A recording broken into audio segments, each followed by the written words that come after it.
Testing 1 2, testing 1 2 3. Test, test, test. 1 2. Be a little delay.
Good evening.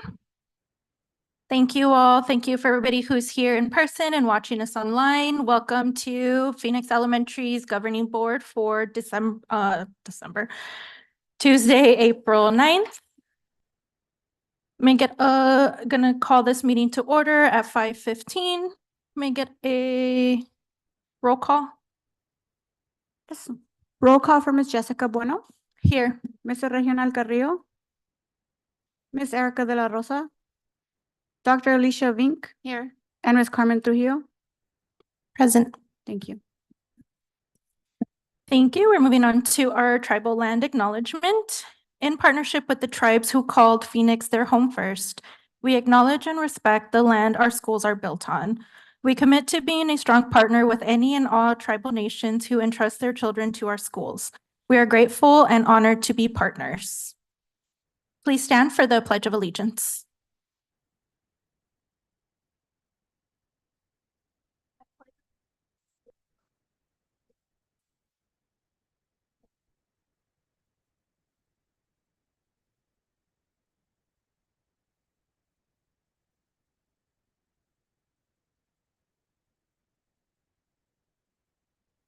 Thank you. Moving on to the adoption of the agenda. Superintendent Dr. Gonzalez, do we have any recommendations?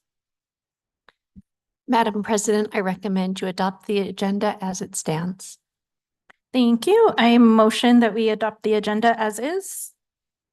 This is Carmen Trujillo. I second the motion. Roll call for Ms. Jessica Bueno, Aye. Dr. Alicia Vink, Aye. and Ms. Carmen Trujillo. Aye. Thank you. Thank you. We're moving on to awards, recognitions, and announcements.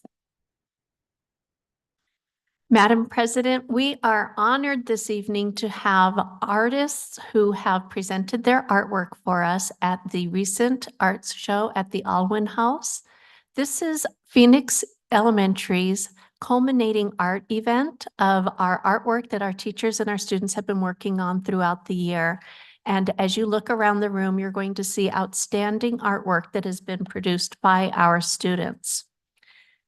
So this evening, the event is called Salon des Enfants. The house, Alwyn House shows all of our students' artwork, and it was last Friday was the night that it was unveiled for the public.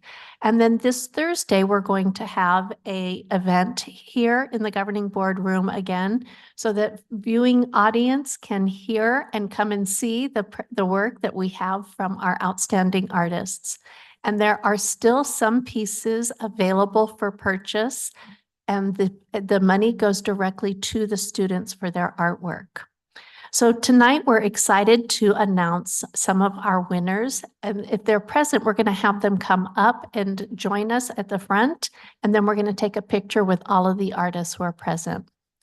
So the Superintendent's Award is from, we have Leah Espinosa from Capital Elementary, and her art teacher, Zoe Soto.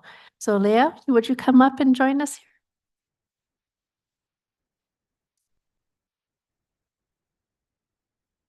And here we have an amazing picture of the artwork that Leah presented.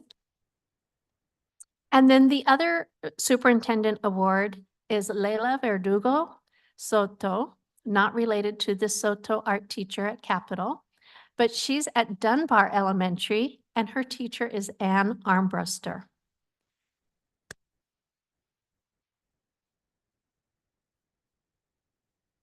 For our cabinet's choice, we have Emmy Aldridge at Shaw Elementary, and Miyuki Ketchum is her art teacher.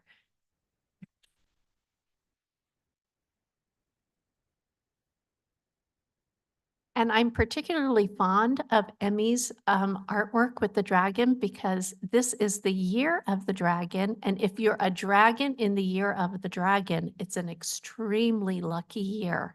And guess what? I am a dragon.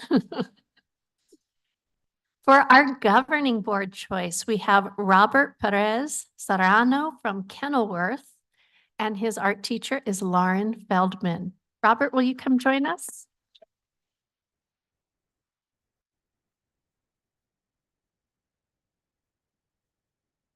And we learned earlier that Robert is interested in engineering and art and is planning to go to high school next year to find a school that offers that programming. So now we have Best in Show, and this is Dalia Gutierrez Arredondo from Garfield Elementary, and her art teacher is Casey Runk.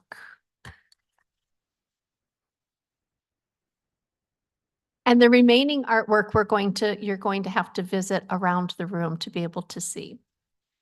8th grade, now we have our award winners for 8th grade. So I'm going to read these in the reverse order. Our honorable mention is Maria Jose Vasquez from Edison Elementary and the teacher Tara Maeshiro. Another honorable mention, Allison Maldonado from Kenilworth Elementary, and the teacher is Lauren Feldman. And our third place winner is Litzy Rodriguez from Capital, and the teacher is Zoe Soto. Second place is Aliyah Sanders from Edison Elementary, and the teacher is Tara Maeshiro.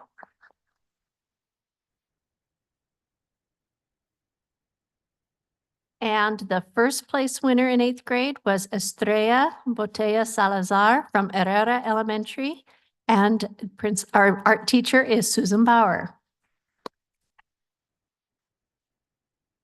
And so if you are one of the artists, when your name is called, please make sure that you come up and join us.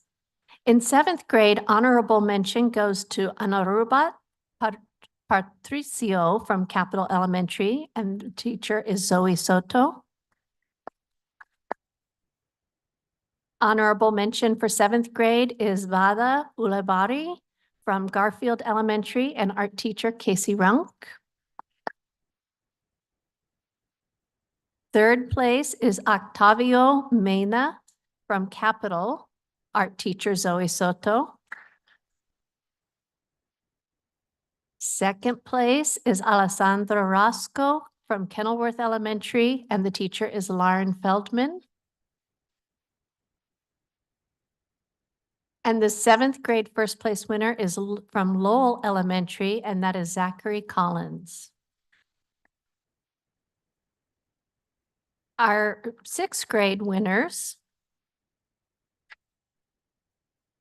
Sorry, we have lots of pages here. Honorable mention is Laura Lynn Gaxiola Rios from Kenilworth Elementary, and the teacher is Lauren Feldman. Another honorable mention is Carmen Cervantes Antonio from Herrera Elementary, and art teacher is Susan Bauer. In third place, we have Yaneli Perez Marroquin from Edison Elementary, and art teacher Tara Maeshiro. Second place is Diana Delgadillo at Herrera Elementary, teacher Susan Bauer. And first place is Vicente Bracamonte Felix from Dunbar Elementary, and art teacher Anne Armbruster. And in 5th grade, we have Mylin Bustos Marquez from Garfield Elementary, art teacher Casey Runk.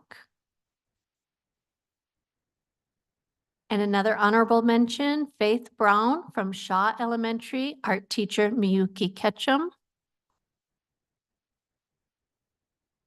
And third place, we have Mariah Molina from Herrera Elementary, art teacher Susan Bauer. And second place, we have Lynette Ventura Ramirez from Herrera Elementary, art teacher Susan Bauer. And first grade, first place for 5th grade is Javier Ibarra from Shaw Elementary, Miyuki Ketchum, teacher. So I would like our artists to all join us up at the front, and our board members will come, and we're going to take a picture of all of our artists and our board members. So if you are an artist who's arrived, come and join the pictures.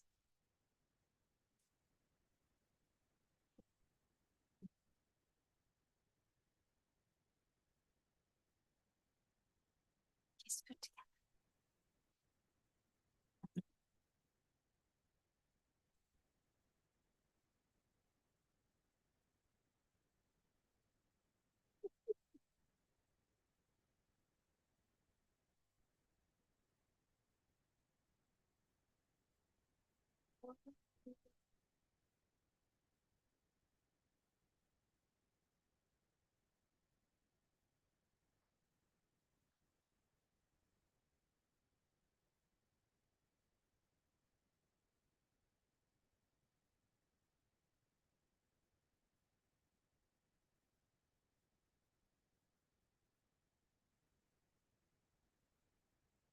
So these artists' artwork will be framed and hung in our, throughout Emerson Court.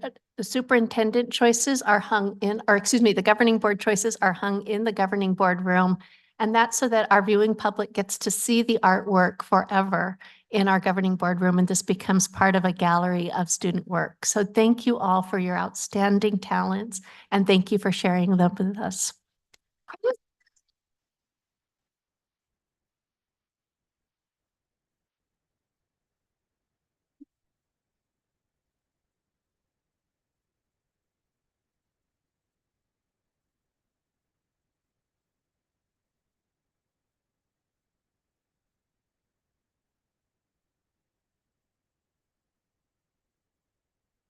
Thank you for joining us and congratulations again. Okay. With that, we are going to move on to our board celebrations. I'll read the first one and then Ms. Trujillo could read the second one and then Dr. Vink the last one. Starting off with Maricopa County NAACP to honor Principal Sells. On April 26th, the Maricopa County branch of the National Association for the Advancement of Colored People will recognize Bethune Principal Claron Sells during their annual Freedom Fund Dinner and Community Awards program. Ms. Sells will be honored for her commitment, exemplary service, and contribution to the community as the Education Award honoree. This award recognizes individuals and institutions that are actively involved with giving back to the community through educational opportunities for striving young students and actively participating in leadership roles to advocate for academic excellence on behalf of students, parents, teachers, faculty members, and staff. We are so proud of Ms. Sells and her accomplishments on behalf of our students and can't wait to see what the future holds for her. Congratulations.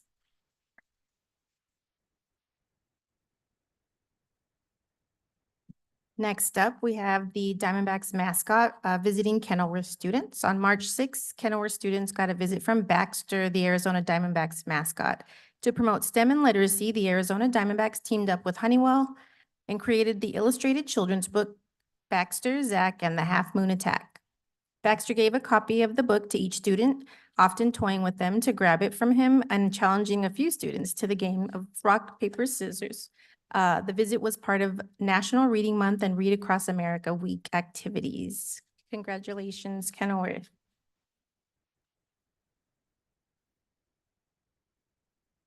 Quality First 4-star preschool recognition. Quality First, a program of First Things First, has awarded our preschool program at Kenilworth a 4-star rating.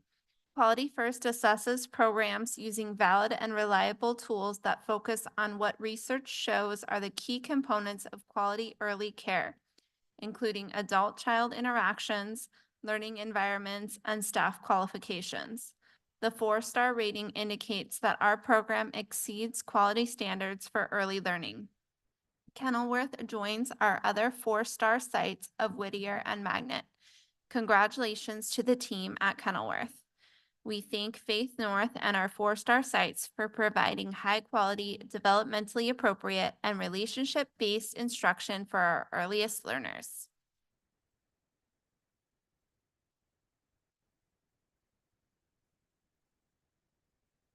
Thank you. We're going to move on to current events with superintendent's report. Well, following up on our 4-star Quality First recognition, this is the week of the young child. This is a tradition we started a few years ago to recognize the importance of early childhood learning. We started this week at Faith North with Music Monday. Our wonderful partners at Rosie's House came to play music with our young learners, and the rest of the week includes a series of fun-themed events to help celebrate a developmental and relationship-based approach to learning. It incorporates all of our senses. So today was Tasty Tuesday, and tomorrow is Work Together Wednesday. Then on Thursday, we have Artsy Thursday and Family Friday. On that day, the art that is created on Thursday will mimic what we had here with a gallery of artwork created by our students that families will get to enjoy. We're proud to be part of a nationwide recognition of early childhood learning and thank our teachers and our families who help make this work spectacular. And speaking of spectacular, we are very happy to welcome our newest principals to the Phoenix Elementary family. Dr. Alicia Clinic comes to us from Isaac Middle School and will be our new principal at Herrera. She has a Music and Fine Arts Academy background as well as a strong education in emergent bilingual programming. So we are excited to have her leading Herrera next year. Welcome to Phoenix #1, Dr. Clinic.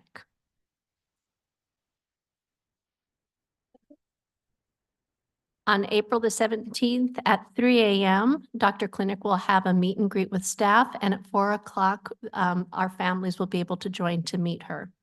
And in addition, we have our former IEIS at Whittier, who is now the principal at Whittier, Mrs. Erin Frericks.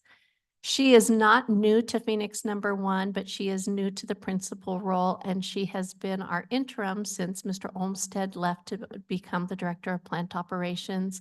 And Mrs. Frericks is an amazing leader and has already set a strong path forward for strong student outcomes. So we're very, very proud to have both these fine individuals leading our schools along with our other fabulous principals. Welcome and congratulations to you, Erin.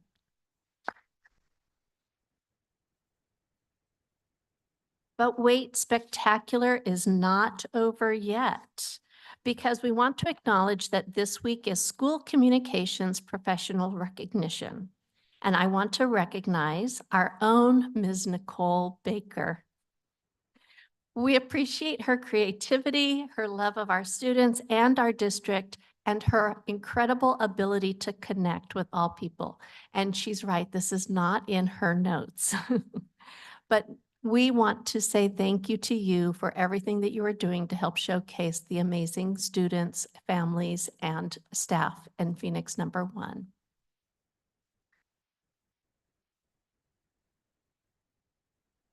And finally, our students are starting their AASA math and reading assessments this week. And we want to thank our amazing child nutrition department led by Ms. Miranda Martin for ensuring that our students are getting nutritious and delicious food and snacks to fuel them during testing. We also want to send a thank you to all of our teachers and site testing coordinators who are working to organize crazy schedules to ensure that our test environments are secure and that every student has a fair opportunity to show what they know. Families, you are an important part of the success of our children, and we want to remind you that you can help your child feel more prepared by making sure they have sleep, get a nourishing meal, and remind them to take their time and do their best. We know that when our students do their best, they get outstanding results. And the most important thing you can do every day is to let your child know how much you love them and believe in them. Thank you for being our partners in helping our children succeed. And that concludes my current events. Thank you. Any board members have any current events? Board members' reports? I have a couple, Madam Chair. This past weekend, I was privileged to attend the National School Board Association's School Board Conference.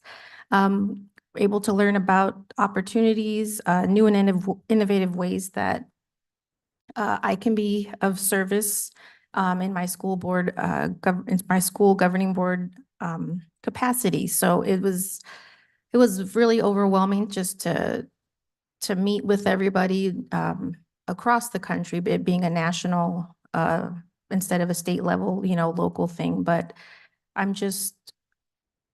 got a refreshing just reminder about the why I've decided to run for school board in the first place. So I'm just really grateful for the professional development opportunity and the things that I got to learn that are going on in other urban districts across the country. I also got to attend the Maricopa County Department of Public Health Community Action Board Committee transition meeting. And I'm looking forward to learning more about the work that they're doing around community health and the ways that we can partner up for Phoenix Elementary students and families across the county. Thank you. Thank you. I do have a couple of items to share. Since our last meeting, I had attended I'm forgetting the name, but it's our big old choir festival thing that we had. Choir, I forget what it's called. Choral, something. At Herrera, it was amazing. It was just so moving. I attended their practice and they did so wonderful, and it was just great to see all the kids interact with one another. So thank you to all our music teachers, choir teachers, for setting that up. That was a great presentation. Then on April 3rd, I got to attend Lowell's Cafecito, where Principal Ramos shared about the testing schedule with the parents that were there, informed them of ways and tips of how they can support their student during our testing this month. And we had some very good conversations with the parents that showed up, and they're very eager and excited to start planning around Teacher Appreciation Week. So that was really nice. I promised them some coffee, so they'll get that. And then lastly, I also did attend the National School Board Association conference. A lot of the tracks that I attended were around our community engagement and ways that we can really engage with our community and set our parents up for success to make sure that they're also helping provide support to their student in their homes. But really what I was taken back by was one presentation specifically around AI and how the market is going to shift to not necessarily replacing jobs, but also creating new ones that will be known as prompting AI. So we still need the individuals in order to prompt what the technology can do. And that's going to be a new industry that we should be preparing our students for. So I really did enjoy that presentation from a principal from Compton, California. So that was really nice. And then lastly, I did also want to honor our week of our young child week, but also I want to give a really big shout out to Principal Salazar, because I do see her actively advocating at our state capitol for our young students. And I just really appreciate that she is able to go out and talk to a lot of our lawmakers that are not making the best decisions for our students and still come to work and still lead our pre-K school. So if you're hearing this, Principal Salazar, thank you so much for all the work that you do in and out of the district. All right, next we're going to move on to our student outcome focused governance. Here is our grounding. So I typically like to start this section with making sure that we're all aware of what this governance model means. We believe that student outcomes don't change until adult behaviors change. My mentor of mine once said, "Do not let the big kids get in the way of the little kids." And I really took that to heart. So about our governance model, it is around 6 competencies that we are working to align all of these competencies that are around our vision and goals, our values and guardrails, monitoring and accountability, communication and collaboration, and lastly is unity and trust and continuous improvement. We've adopted 5 board goals that are SMART goals and really focus on the first 2 are around our early childhood literacy and mathematics. You'll see our third goal is around our English learners, and our last two goals are around our middle school literacy and mathematics. We also have some superintendent guardrails. So while our goals are our SMART goals of our achievement, we also recognize that the superintendent has other responsibilities outside of just our achievement. And so we've set up some guardrails of some other areas where we would like her to focus on, whether they be around the way that we communicate with our community staff and students, the way we've hire our staff, the way that we allocate our resources equitably. And lastly is to focus on mitigating our enrollment barriers. The board also has 5 guardrails that we stick to. So one being that we do not get in the weeds or appear to direct staff on day-to-day operations.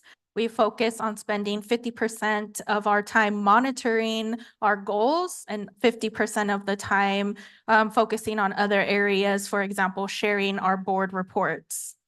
We also will not deviate from the board operating procedures, which we will adopt and work on next board meeting. We also gonna start an onboarding process for new governing board members, and we do not focus on the inputs and outputs at the expense of our students. And that's everything that we're working on. Pass it over to Dr. Gonzalez because we are going to monitor goal number 3. Thank you, President Bueno, members of the board, our cabinet members, viewing public, and our staff. Tonight, we are reviewing the progress monitoring for Goal 3. In particular, we're looking at our interim goal for Goal 3.0. And I'm honored tonight to have Dr. Elshire, Dr. Lloyd, Dr. Galetti, Mrs. Gonzalez, and Mr. Fuentes, who are going to be talking with us about our work in this area. So our Goal 3 is around the levels of proficiency for our English language learners or emergent bilinguals.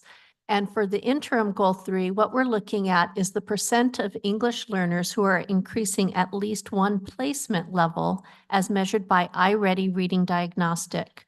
Our goal is that they will increase from 48% in the spring of 2023 to 55% by spring of 2024. And at this point in time, we're looking at spring to spring, but it does not look like we are on track to hit this goal. We may come close, but we're not exactly where we want to be able to say with definitive, yes, we're going to be at where we want to in this goal.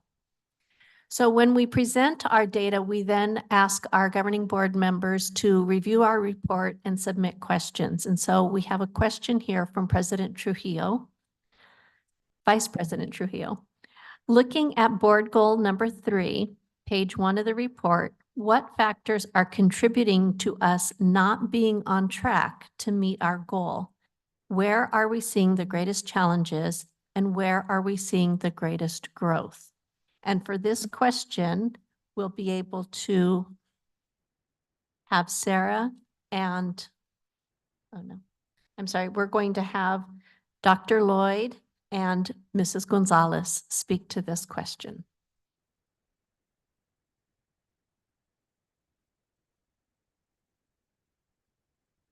Madam President, members of the board, cabinet, and the viewing community. It's very timely that we're up here because April is Bilingual Multilingual Learner Advocacy Month. So questions are fitting because we want to ensure that this group is serviced and we do the best we can to make sure that they achieve their goals. So the question regarding what are some factors contributing to us not being on track to meet our goal? We continue to work on the piece of ensuring that everybody understands language supports and how they should be embedded throughout all content areas. me and my specialist, which is Sarah Irizarry, have worked really hard this year to really, during quarter 1 and 2, we did quarterly walkthroughs with our EL interventionists to ensure that they had a good, solid understanding of language supports and giving that feedback with the intention of then moving on to our integrated.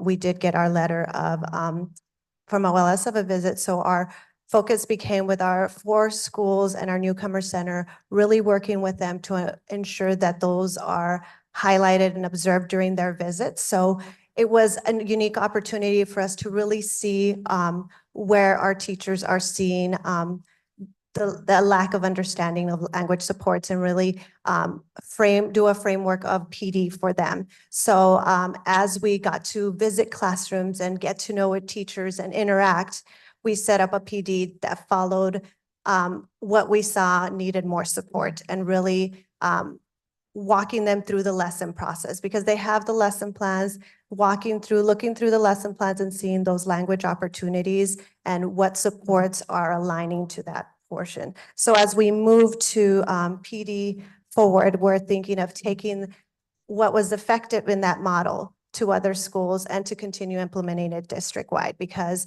our teachers are willing to implement those. They just need that very explicit PD on it of what it looks like, how do I adapt it into my content area, and how do we follow up. As administrators, we also have to have that accountability of making sure if we're providing that training, how are we providing that support to follow up and ensure that they're rolling it out? And if they still need follow-up, how are we making sure that that follow-up is happening? So that's one of the areas that is really strong to us that we know that when we got feedback from the 4 schools, that was one area of thank you for coming back and talking to our teachers and letting them know what are some of the areas they need to build up on.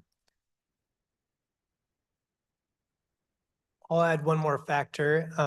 Ms. Gonzalez, and thank you for having me today as well. Ms. Gonzalez and Ms. Irizarry have also worked a lot and we continue work to develop assessments that will help us understand and monitor students' development of the English language. We've actually also contracted, we're part of the Arizona Assessment Collaborative, and so they're working on developing additional interims and assessment opportunities for us to use to measure all modes of communication so that we can make sure we're not just looking at reading, but also listening and speaking and writing. In our district as well, we continue to work on developing some additional writing opportunities and other assessments so that we can have as much data to help us in tracking our students and being able to monitor their improvement and adjust our instruction. And that's one of the factors that we know is contributing at this point. And so we're working actively to address that as well. Any more about the challenges and growth? So I think this will come up later as well. It's just one of our greatest challenges has been it's a blessing, but also we need to adapt with the fact that we're getting an increase of students of newcomers and a variety of levels of language. As we're finding, it's not the assumption that they come with a strong home language. It's very limited at times, and sometimes our students come in with interrupted education, meaning they didn't really have a formal education prior to coming to us. So that is a factor that is affecting in some of our schools more particularly, but we're trying to address it as district as a whole and also finding ways to support those particular schools. And I will say, similar to what we saw in reading generally when we looked at some of our previous goals around reading, the places where we see the most growth often happens to be where there's more integration of the services that are provided to our English language students, where it's not just happening with an interventionist, but that interventionist is working with teachers and others to make sure that students are having language development all throughout the day in ways that's supporting their growth and their progress. So I just want to shout that out as well, that integration of services and support, including with teachers and everyone that's working with those students. I'll just add one more thing. Thank you again for providing EL interventionists because they're a big key. One of the things that we've slowly seen their role become more of a leadership role in their campuses as they partake into grade level meetings, PLCs, to really lend that knowledge and lend more of what strategies they can use within the classroom. So that's something that will continue on to make sure that it's not just coming from one place, it's coming from leaders within. And that leads perfectly into President Bueno's question. Again, on page 3, what are some of the specific practices we would see in the strategies that require more attention? What are the indicators we would see that help us know the additional attention is working? And by when would we expect to see that improvement? Hello, Madam President, members of the board. Thank you for letting us be here. Mr. Fuentes and I are going to take this question.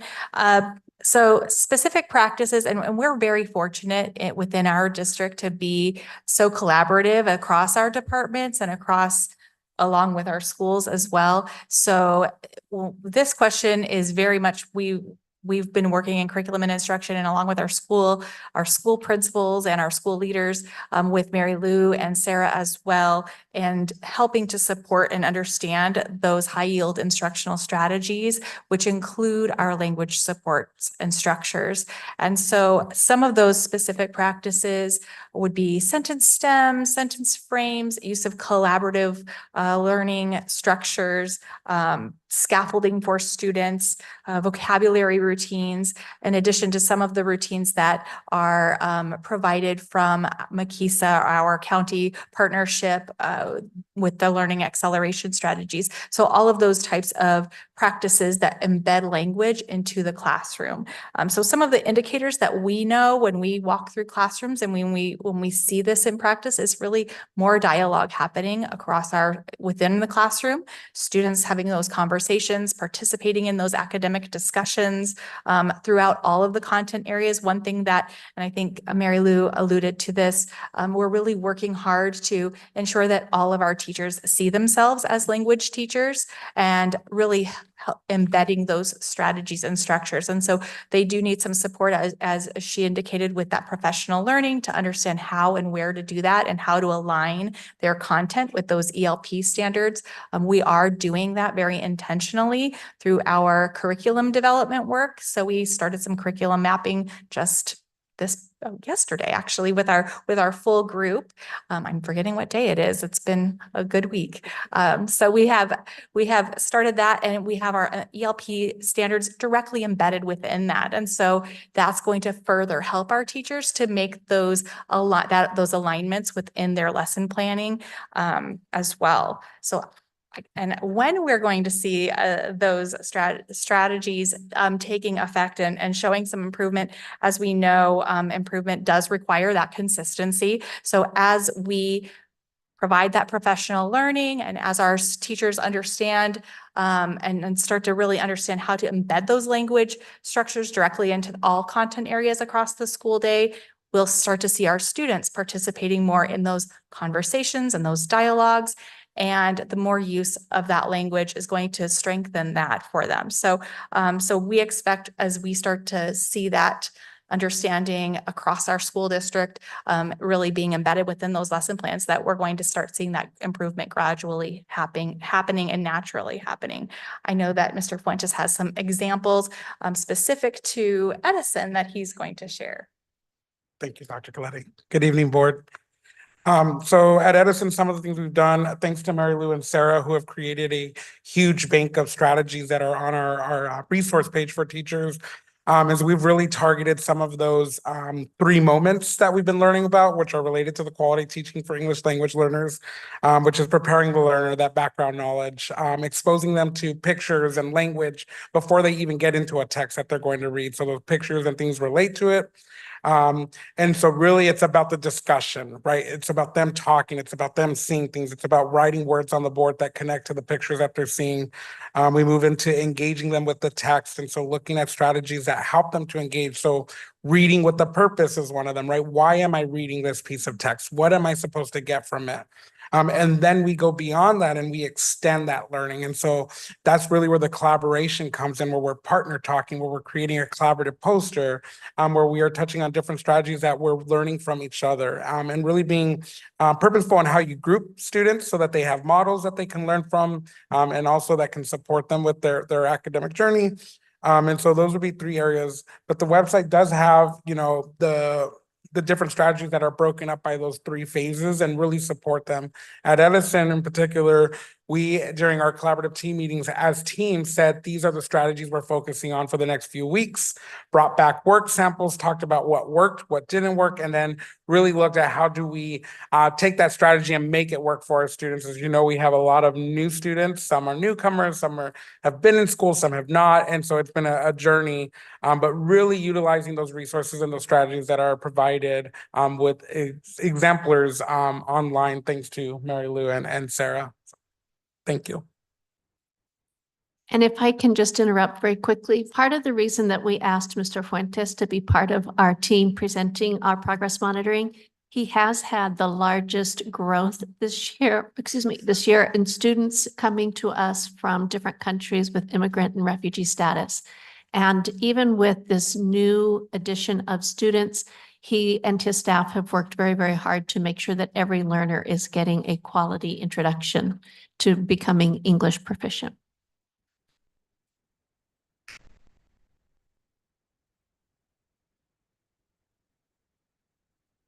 So now the next question from Vice President Trujillo was on question 3, what else can we understand about the curriculum that we are using for our district's emergent bilingual students to achieve our board goal? And how is our newly adopted ELA curriculum going to help more of our students reach that board goal? So I'll talk to the first part. So currently, for our EL interventionist, we do have a partnering with, we have Benchmark, which is the core, and then we have Benchmark ELD that they use those resources. They also have programs like StudySync, EL Nearpod, which is a supplemental. But really for our EL interventionist is really looking at the English language performance standards, or ELPs, and seeing what are the target areas and looking at each student's Azella and in how are they performing in their domains, and using that as the goal of what they're going to use for planning and using the other programs. As one of the biggest things that has been very beneficial for our EL interventionists has been the DCTMs this year, because it brought that level of collaboration and sharing of strategies and sharing of ideas and programs. So that is one thing that we want to continue next year, because it's one thing when you're on a campus and you're dealing with your teachers, but being able to collaborate with other EL interventionists that are going through the same journey and might have some solutions to some of the issues you may be having. And as it relates to the new ELA curriculum, with the committee that came together, and we were really excited because Mary Lou and Sarah Irizarry were part of that committee. And so we intentionally wanted to make sure that we were addressing the needs of our language learners throughout, not only embedded, but also that there were supplemental resources that were provided to support them as well. So as Dr. Lloyd presented and Mary Lou as well presented data and information to that committee. They developed the criteria, and one thing that they were really looking for in a new curriculum materials was not only language strategies and supports that were embedded directly into the teacher's materials so that they saw it right there every single day, but also so that they also had supplemental resources that they could pull and use and bring in as they needed to with specific students or groups of students that they might have in their classrooms with specific needs. And so those were, it was a highly important thing that they were looking for within the criteria when they were selecting those finalists to move forward with that process. So we're happy that the curriculum that we selected does have both embedded and also those supplemental resources that teachers are able to utilize within their classroom. If I could just add, thank you, Dr. Galletti, President Bueno, Vice President Cartrillo, and board community. It was one of my honors to be part of the process when they were going through that adoption and the multiple stakeholders that we were bringing in. One of the most exciting aspects of bringing in that curriculum was that it really touched on the 3 domains that we really need to emphasize in our own ELA literacy for our emerging bilinguals. But again, knowing that what is best practices for our emerging bilinguals is really best practice for all of our students. But when we think about the curriculum and we think about the mapping that is currently happening, she had a phenomenal showing last night of educators from across our district in that mapping process. We're really looking at the reading, writing, and speaking aspect of the curriculum. These seem commonsensical, but what is common sense is not always common. And so these are things that we were really cognizant and looking for. And I again want to thank the committee's work on really identifying a curriculum that hit those with a lot of intentionality. It was something that was desperately missing in some of our previous adoptions and some of the ones that were submitted. So it was a real careful eye that they took to that. And now the curriculum mapping that is currently happening over the next few weeks, we'll be really mapping out what that looks like. And again, to our work of being our own best researchers, it is our staff that is doing that work, our staff that's getting embedded into it and being able to pull that out so that we can create the curriculum maps that we need to. If I could just add to that, and thank you for bringing that up, we had about 30 teachers from across the district that were so involved and so invested in the work that they were starting last night. We had 2 hours, and I will just share that at the end of the 2 hours, they were still frantically working, and I had several of them saying, can we just work while you're cleaning up a little bit? They wanted to, and I said, we'll pack it up. We'll give it back to you exactly the way you have it. You'll get it back. So they're really excited about this work. I've already had a couple of them emailing me asking, they'll continue to do it in the summer if we're not finished. So their involvement and their investment of time is so critical to this. And I think it's also going to translate into that deeper understanding. So just as we're thinking about that professional learning, I know I've got Mary Lou is coming in a couple of weeks for that process as well to really help understand that alignment with those ELP standards and to support that process. So we're very much making sure that whenever we're bringing our teachers in and they're working together, that they're learning alongside all of us, that we're all learning together and growing together with this. And I think that deepened understanding and that will just deepen their understanding and their practice and that will eventually also translate to our student growth and success. Last night's extra work was paid, correct? Yeah, okay, thank you. And that leads nicely into Dr. Vink's question. On page 3, under what needs more attention, how do we know that these are realistic plans given the amount of time teachers have for planning and professional development and the experience level of our current teachers? When are we beginning professional development for teachers and lesson planning for Azella? So before Mr. Fuentes goes, I want to appreciate him because a year ago when I was presented with the opportunity of partnering with WestEd to have the QTEL strategies, he was the first one to raise his hand.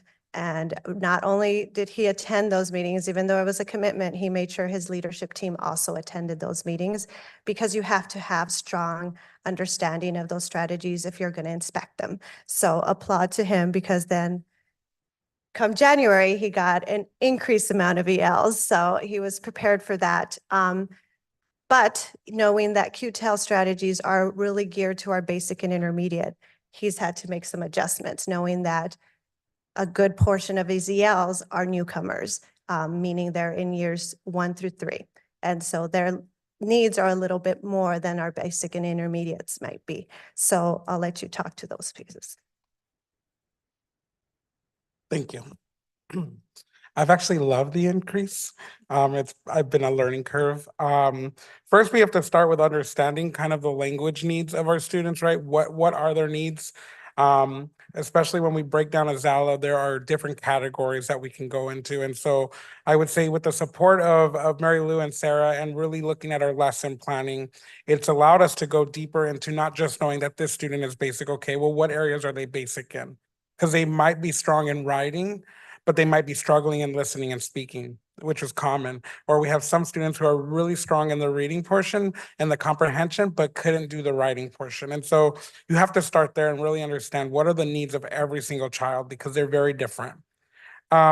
Going back to the QTAL model, the Quality for Teaching English Language Learners, it really focuses on breaking down how you support students and how you expose them in the classroom.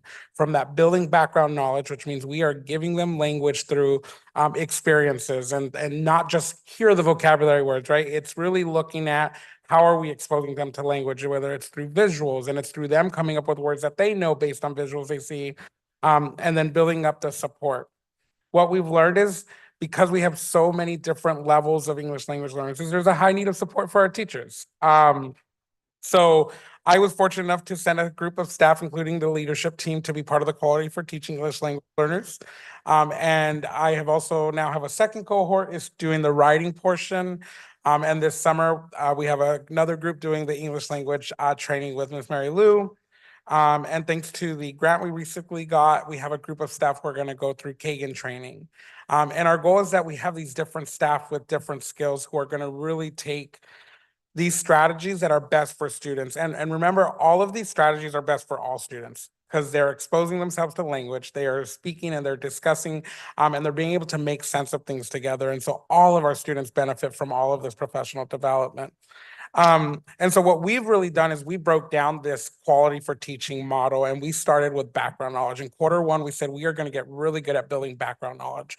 Our professional development was around background knowledge. It was really about what are the different strategies we are going to use. And in our collaborative team meetings while planning, we said, okay, well, this is the strategy that we're using for that. And that really supported the development of the skills that our teachers had. In Q2, we talked about, okay, now it's time to look at how are we engaging them with text? What are the strategies that we're going to need? And so we provided some professional development around that. And then you get into the final phase, which is really getting them to analyze or to collaborate and take that thinking beyond just this text. How does it apply just whole world? And how do you take it beyond that little piece of learning? Because it's not just for that moment. And we talk about them as 3 moments because it really is the moments of learning where we go from very basic to being able to extend it beyond this classroom, beyond this one-time experience. I have been fortunate with the leadership team who has, and with the support of Mary Lou, has been able to provide. So we did a mini PD day that was led by our 2 master teachers, that was led by our English language interventionists, our behavior interventionists that were all focused on language. But it was like language and math and language and reading, language for students who are considered basic. And so with that plan, we were able to support them. As far as the planning for Azala, it's really about exposing staff to what do students need to do. We don't plan for Azala, but we talk about what are the skills students will need in order to thrive on that assessment. The speaking piece, right? How many of us pick up the phone nowadays? They have to learn how to have a conversation on the phone because they get asked questions. I guess now it's on headphones, which is more, today, the microphone. But those are basic skills that we may not have right there in the classroom. And so it was really about exposing our staff to that and letting them know what are kids going to see and what are they going to hear so that we can use best strategies to support them with that. And what I would say is being realistic. A lot of, based on the needs of our schools, we have to create specialized PD plans for each site based on the needs of our English language learners. And then really look at what are the staff that we have on our campuses that can share their skills, because there are a lot of experts already in our buildings who are doing phenomenal work. So it's really going to be capitalizing on the human capital that we have and that exists and really growing their skills on our campuses. And so that's been one of the highlights for me this year, is just seeing our staff giving back to their colleagues and really being able to build up our supports for our English language learners, which has been a lot of fun. We have 11 languages, I think, last time I checked. It might be up now, but we are very excited. The other piece was we did add, we did 3 weeks of professional development around serving refugee communities and immigrant communities because we've seen an increase in that within our school, which was very beneficial, right? Eye contact with a child is not respectful. Like a child looking at you in the eyes is not respectful for some of our community and some of our students. And so those are things that we've really had to learn and shift, because there's things you see that you're like, oh, this is not typical, right? but it is. It's just a matter of us really being able to reflect and support students where they are, because we have to meet all of their needs in order to get them academically where they belong. So it's been great to have those partnerships. Thanks to Sarah Sims, who brought in an organization to really support Edison with that. So. I might make a quick comment, Madam Chair, before. I'm really glad that you gave all of that information right now, because I literally wrote down like, Mhm. what am I missing here? Like, what's missing from the equation? And it's the visual, the end user, what that looks like, and you just put it all together for me, and I'm just really grateful, because I was having a hard time putting things together, but that was one of the takeaways from the conference, was needing to go back to making sure we are being a support to our teachers, that I see the students as the end user, but I also see our teachers as the end user, because they're the ones that has to implement everything. So it's taken me a bit to process all of that, but you really just gave me a visual of what that looks like and how much you value your community's voice, your teacher's voice, and I think you're amazing. So thank you very much. Thank you, Ms. Rojo. I appreciate it. The one piece I would say for Azella, in August, we have all our schools. We meet with our EL interventionists, because they become the leaders and advocates for our ELs at each of their sites. And they are the ones who share out what is the EL policy, but also getting all teachers to experience Azella, because they hear about Azella in February. That's not going to be very good for our students. So learning, taking the Azella test, just like a normal student would be, and using the sample test, and then getting an experience of, oh, this is the demands that their language demands that our students are going to face when they take this test. So that's something that we rolled out this year. We'll be rolling out again, but also with that, the meeting with our DCTMs being very specific about what are those performance level descriptors saying. So if a student's in basic in speaking, how do we get them to intermediate? What are those specific skills that are going to make them jump that level, and so on. So all of that training that we provide our EL interventionists, with the hopes that it gets back to the schools. And I'm just going to add a point. I think, Vice President Trujillo, you're right that the students are end user, but so are our teachers. They're another end user group, and our principals are another end user group. And so in everything that we're doing, we're trying to make sure that we're finding that tailored personal approach to each end user group to give them what they need when they need it. And so to that end, we've also, for next year, the principal said we need more customized time on our campus for professional development. And so more of our Wednesday PDs will actually be at the campus, that time for professional development based on what their data shows they need, and time in that professional development to plan together as well. So that addresses that, what is realistic. And there's never enough time, but we're trying to get as much into the time that we have as possible.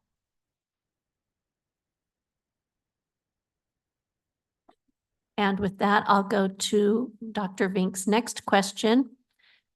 Can you share more about the plans for dual language programming and what percentage of our Azella students that will affect? Given the constraints currently pushed by the State Superintendent of Public Instruction with a dual language program, is this going to be an effective use of resources? So I'm going to start and then I'll turn it over to Mary Lou.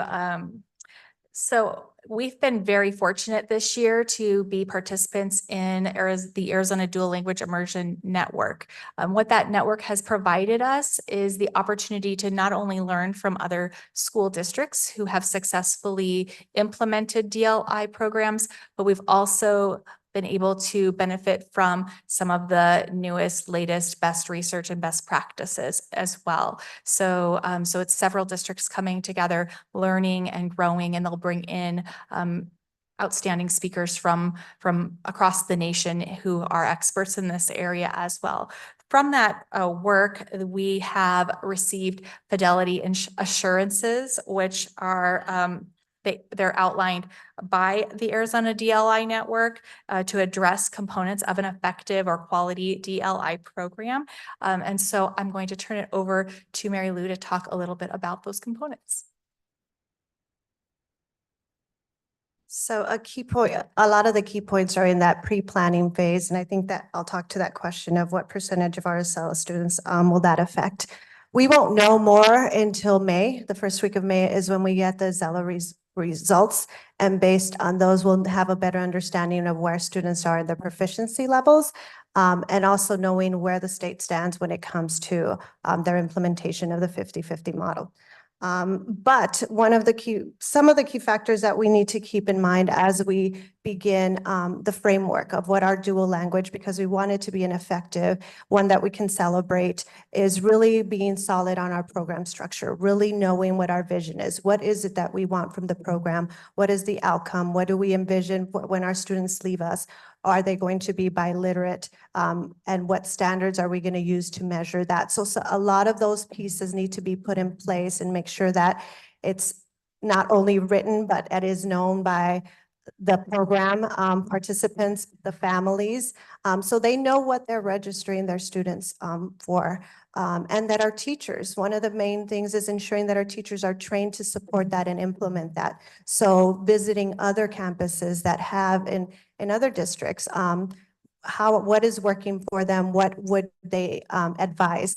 Because that is one piece that our DLI teachers haven't had recently, of collaborating with other DLI teachers. So really building that up so the delivery is right. So again, some of the other factors that the program goes over is making sure our curriculum materials align to what our goal is for the students. The instructional strategies are there.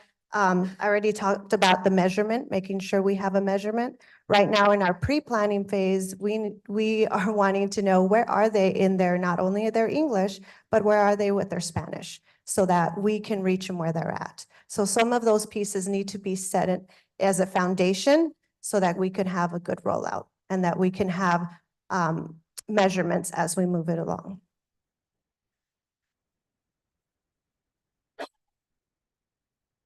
So, and as we know, at this time, the court has ruled that the state superintendent doesn't have a standing in the DL case, but we also know that there has now been a parent in a neighboring district that has been recruited. So we're looking at the court as this case, as it progresses, the court will make new rulings whether that parent has standing as we go through with that.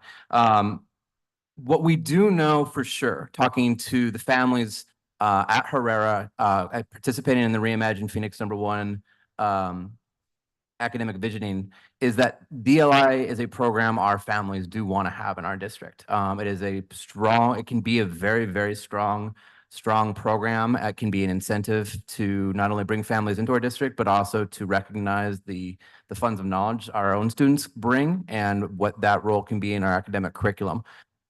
We have every faith that the teachers, and with the leadership of Dr. Clinic and Mary Lou, Dr. Galetti, the teachers that are at Herrera, that we've got a really great foundation to build. We've got new curriculum coming into place to also implement with it.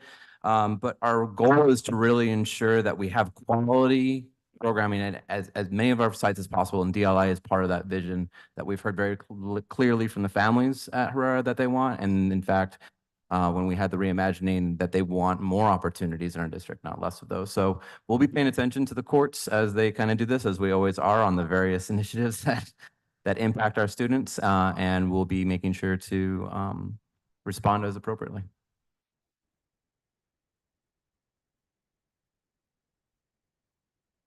Our next question from Dr. Vink. Given that we are unlikely to meet this goal per the student outcomes focused governance, should we adjust the goal at some point? What percentage are we expecting to achieve? And I'll start this, but Dr. Lloyd will join us. The governing board sets the goal, and it is a 5-year goal. So we recognize that we're not going to meet the goal in 1 year. However, the interim goals are set by the staff. And the interim goals are year goals because we recognize we need to pivot. And so as we're trying this out and we're looking at different measures, we're trying to make sure that the measures we're looking at are actually predictive of hitting the 5-year goal. So in that work, this year, we've taken a look at, we chose reading for this example because we know how important reading is foundationally to being able to progress in proficiency levels in this interim or in this board goal of English language proficiency levels. So with that, we are looking at different opportunities to think about what are other ways and what are other measures we might be able to use to create a more predictive measure for our interim goals. But with that, I'm going to turn it over to Dr. Lloyd, who's already been talking about some of the different analytics that we might possibly look at. Thank you, Dr. Gonzalez. So for our interims, we have reading data available that helps us see if students are moving placement levels. And we believe that it will be predictive of how they do.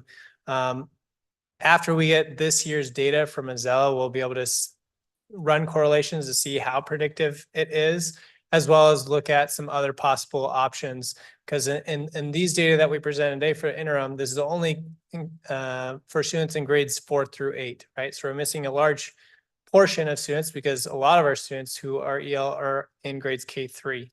And often those students are the ones that will move the most because they have the most opportunity to move up, right, in their proficiency levels.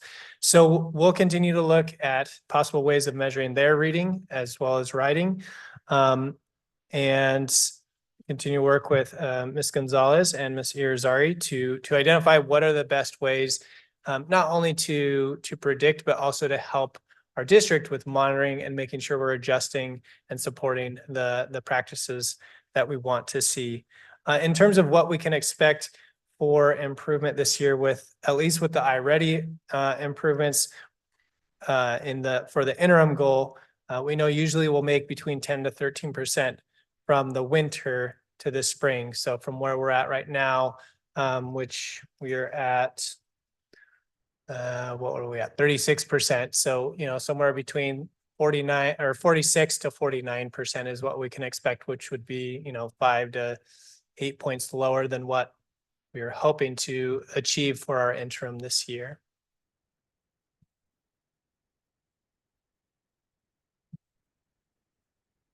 That concludes our responses to board member questions for our progress monitoring report. Thank you. Thank you to the whole team for presenting and walking us through the interim goals and the strategies that we are looking forward to implementing. And thank you for all your hard work.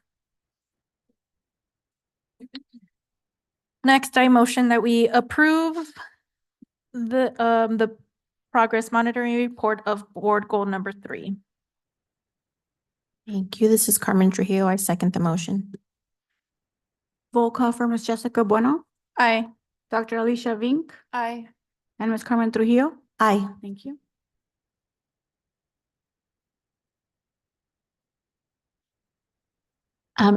Madam President, if it's all right, we have one of our artists here and we would like to be able to recognize them and their family.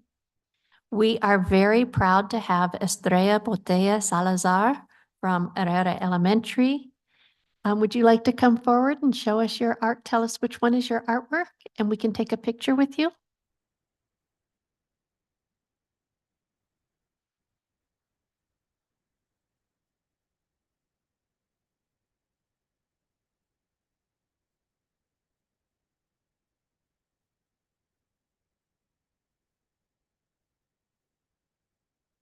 Take that up here and Ms. Baker will get a picture of you in front of our governing board members.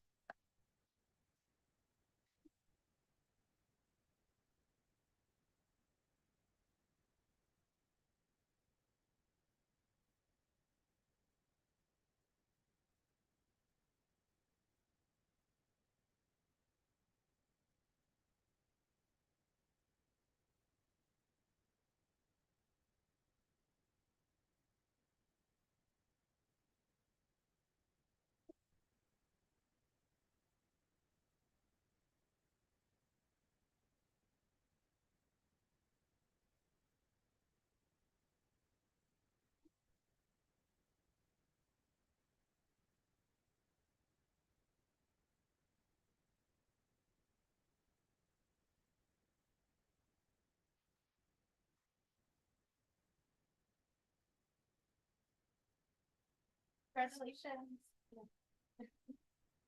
Congratulations, beautiful presents.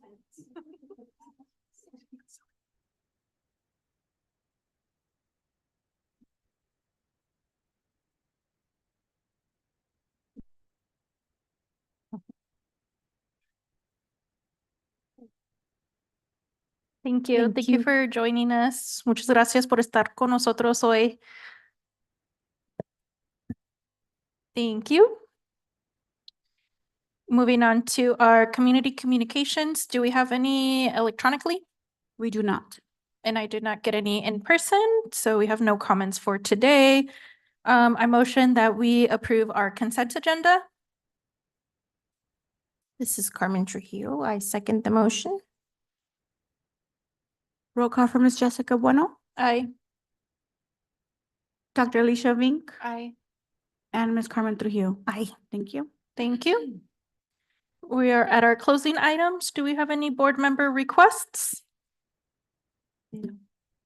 Madam Chair, I have one. I would like to either get an update or have as a just a future item in general, just preparing, knowing what we're doing to prepare for the summer for our students for the hot part. That's, I'm not sure what that looks like, but that's, I know you're good at interpreting what my brain is going for, so thank you. Mitigation plan for students and families. For clarification, you wanted that as a board update, an agenda item? Well, I'm not sure what it would entail.